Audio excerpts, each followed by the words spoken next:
Hello students. आज के lecture में हम पानी की संरचना, जल की संरचना एवं भौतिक रासायनिक विशेषताओं के संदर्भ में डिस्कस करेंगे। That is structure and physico-chemical properties of water. जल एक अति आवश्यक पदार्थ के रूप के अंदर यानी कि पाया जाता है, जो कि ज़मीन में होता है और वह पौधों के लिए अति आवश्यक होता है। जल का केमिकल कॉन्स्टिट्यूशंस के रूप के अंदर हम जब बात करते हैं तो यह H2O होता है।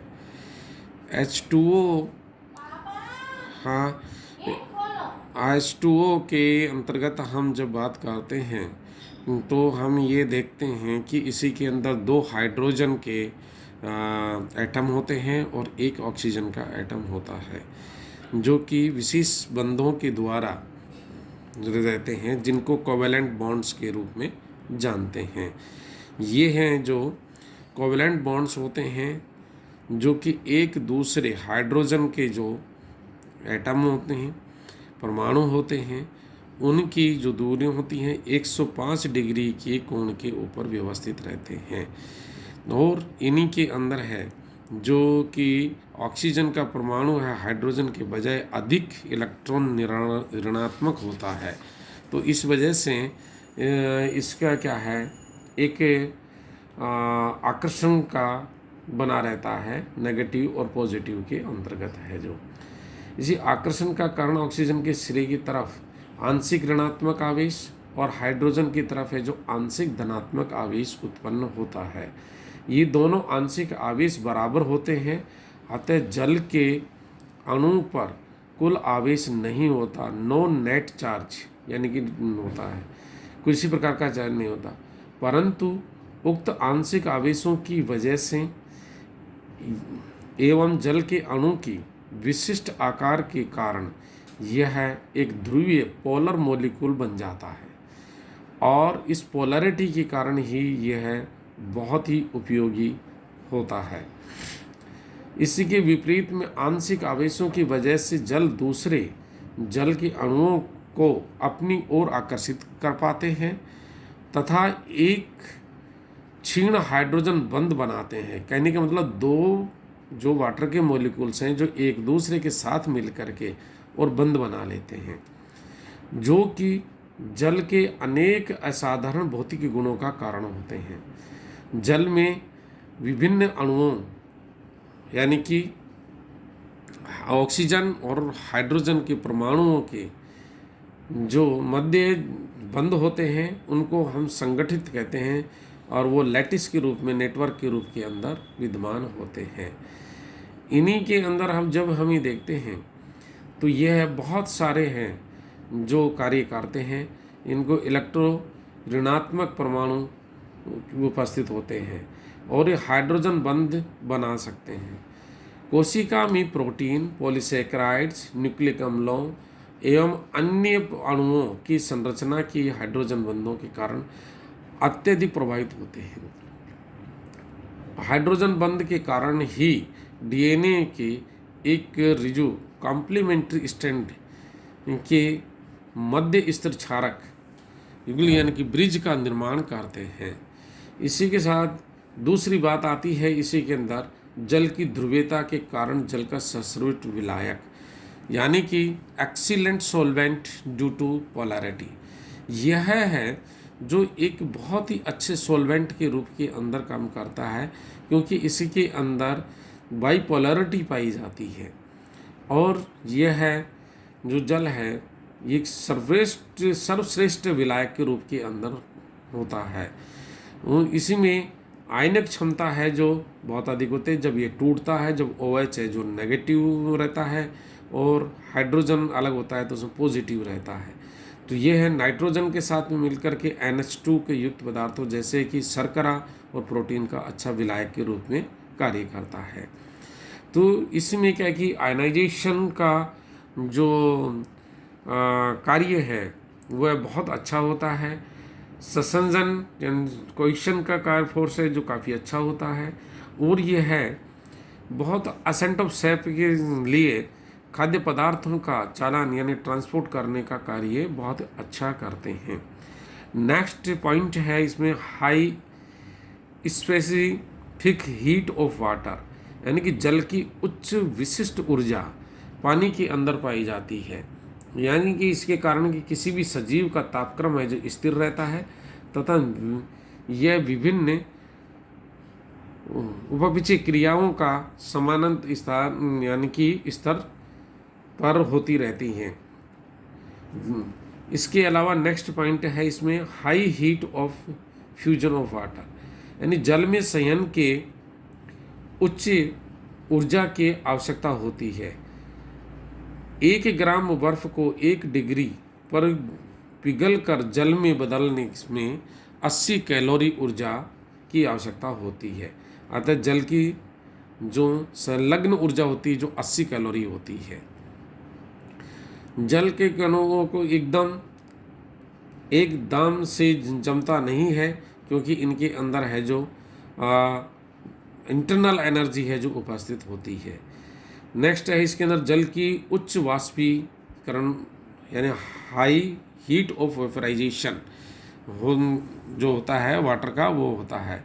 इसके अंदर है जो 100 डिग्री टेम्परेचर पर सेल्सियस पर इसमें क्या है कि वाष्प बनती है और उसके अंदर काम आने वाली 539 कैलोरी है जो काम में आती है। इसका उच्चमान है जो हाइड्रोजन बंधों की वजह से होता है। ये ध्यान रखने की बात है कि भाई इतना उच्च क्यों होता है, क्योंकि हाइड्रोजन बंधों के कारण होता है।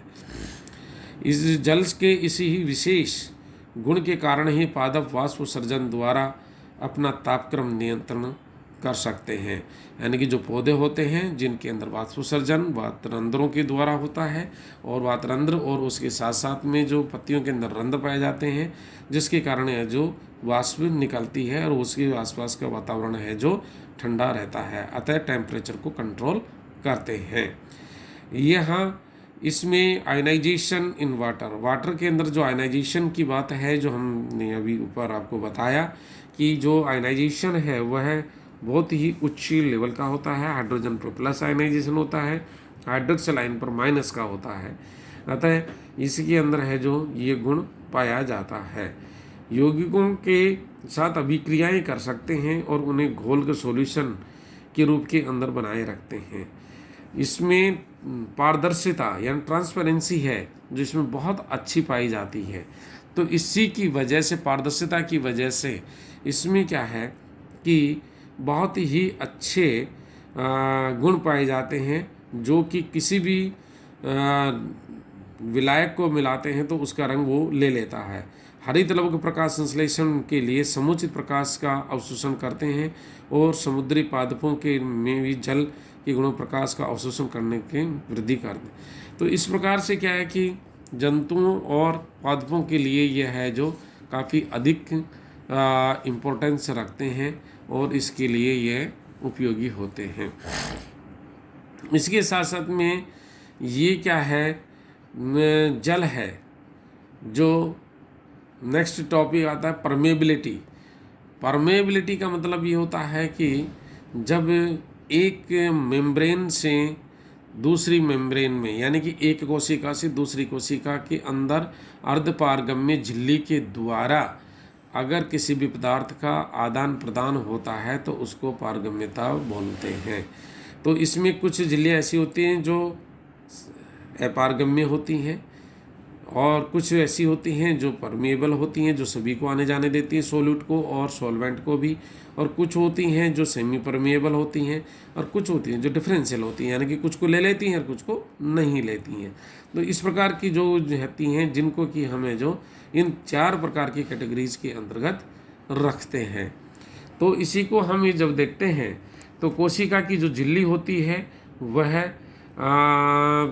जो सेमी परमेबल होती है, सेमी परमेबल कंडीशन के अंदर यानी कि अर्धपारगम्य स्थिति के अंदर होती है, जिसका हम एक्सपेरिमेंट है जो सेलोफेन और कोलाइडल इत्यादि के अंतर्गत हम करते हैं।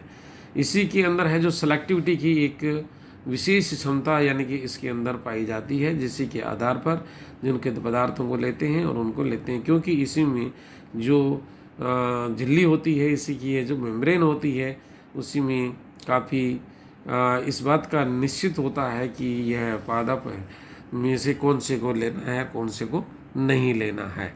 तो इसी को जल कुछ जैसी गैसें होती, कार्बन डाइऑक्साइड, नाइट्रोजन, ऑक्सीजन इत्यादि वसा में घुलनशील पदार्थ जैसे ईथर और अल्कोहल, क्लोरोफॉर्म इत्यादि को झिल्ली में है सरलतापूर्वक आ जा सकते हैं। परंतु बड़े अणु हैं जैसे प्रोटीन है, फास्फोलिपिड्स हैं, पॉलीसेक्राइड्स हैं, ये नहीं आ जा सकते। तो इनको क्या है कि तोड़ करके और ये उसी रूप के अंदर लिया जाता है। इसी में जो फैक्टर्स हैं जो इफ़ेक्ट करते हैं पारगम्यता को, वे हैं, आप इसी में देखते हैं कि जीवद्रव्य झिल्ली, प्लाज्मा मेम्ब्रेन, इसमें क्या होता है कि इनके घटकों की जो डिग्री होती है उसी पर, या रंध्रों की सैरंध्रों की क्षमता होती है, मोटाई होती है, उसमें निर्भर करती है।